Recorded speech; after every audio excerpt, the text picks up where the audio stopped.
In the previous video, we have seen how we can make use of route parameters. That is by creating a placeholder for ID, and using that ID, we are going to get that ID using snapshot method provided by router service, that is activated route. Right, this we have seen. If we see the web page, previously what we had done is on click of any of these student IDs, we will get the selected student ID getting displayed on our web page. Now suppose I have a requirement where I want to create two buttons here, that is previous and next two buttons.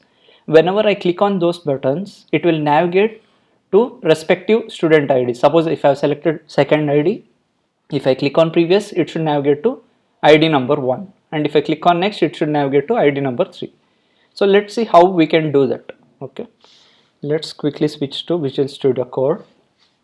So let's create two buttons over here, that is previous and next buttons, button, and let's create an event here, that is click event. On click of this event, let's write a handler for it, that is go previous. Okay, and let's name this button as previous. Okay, let's create one more button. On click of this button, we'll define another handler, that is go next. Okay, and let's name this as next.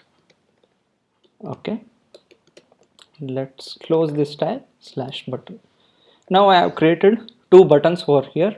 On click of this button, it will trigger go previous and go next methods. So we need to implement these two methods in our student detail component class. Let's do that next. So for these two buttons, on click of these buttons, these methods should be called. This handler which we have specified for this event should be called, which should be invoked. So what we'll do is, after ng on init, let's define implementation for go previous and go next. Okay, so go previous means I want to get the previous ID. Wherever I am clicking, whichever student I am specifying, I want to get the previous student ID. So to get the previous student ID, what we can do, let's create a variable over here, that is let previous ID equals this dot student ID. This dot student ID will fetch the ID of the current student which we have selected. Suppose we have selected student, second student, then ID will be 2, right? So this value will be 2 in that case.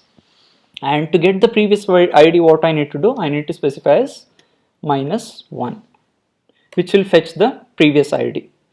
Now I want to navigate to the previous ID. To navigate to previous ID, what we can do, we need to make sure that the ID which we have currently selected will navigate back to the previous ID. So to do that, what we need router service, because we need navigate method to navigate back, right? So let's import router service here, router. Okay, and let's create a variable over here for router, that is private router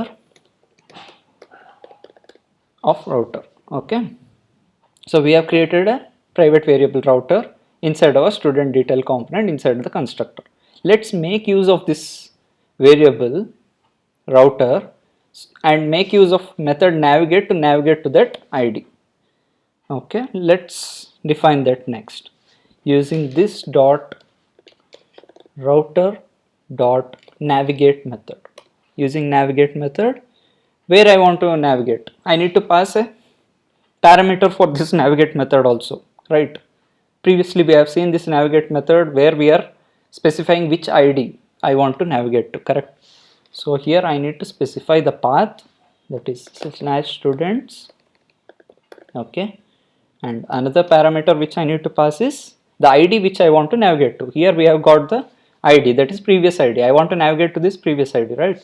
So I need to specify previous ID. Okay, similarly what we are going to do is, we have defined the implementation for go previous. Now we need also to be defined for go next.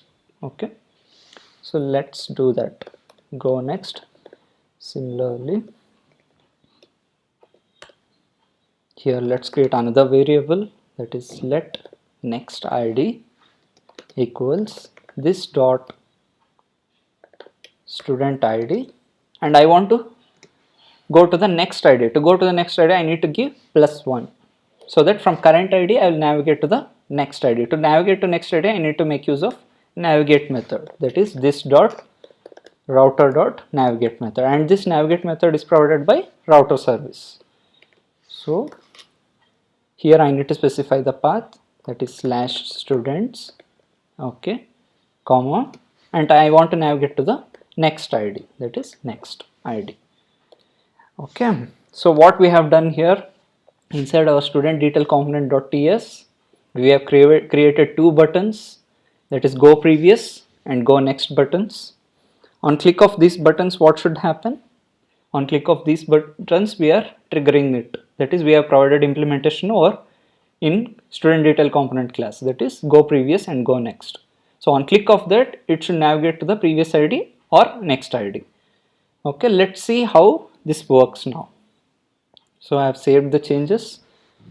Now I refresh the browser. I'll click on students. Okay, I'm selecting an id here. See, we can see two buttons displayed over here, that is previous and next button. On click of this previous button, what should happen? It should go to the previous id, correct? If you observe the URL here, localhost :4200 student/2 is getting displayed. 2 is the id which we have selected here. So this 2 and this 2 matches here. Now if I click on previous button, see what is the problem occurring here. Here we can see that student/1, it is navigating properly to /1, but the student id is not getting changed over here. Why this is happening? And this is the main drawback of the snapshot method which we are using currently. So what will happen in this case is, whenever we are navigating from one component back to the same component, then Angular reuses the same component, and hence the reinitialization will not happen. So whenever we are doing this, the new id will not get retrieved because it will not get reinitialized. Since this will not get reinitialized, the same id will be displayed and it will not be retrieved newly. This is the main drawback of using snapshot method. Right, this is the method which we are using. This is the drawback of it. Means even if I click on previous button or next button, you can see that this is getting changed. The URL is getting changed, but the id is not getting changed because this is the main drawback of it, that is navigating between the same component. If you are performing, then what will happen is Angular will try to reuse the component and it will not reinitialize. It will not reinitialize means what will happen? New id will not be retrieved. Since new id will not be retrieved, the id which will be displayed over here will never get changed. So in the next video, let's understand how we can overcome this drawback. How we can overcome this drawback and solve this issue. Thank you so much for watching this video, guys. Please like, comment and share this video, and kindly subscribe to my channel in order to watch more videos.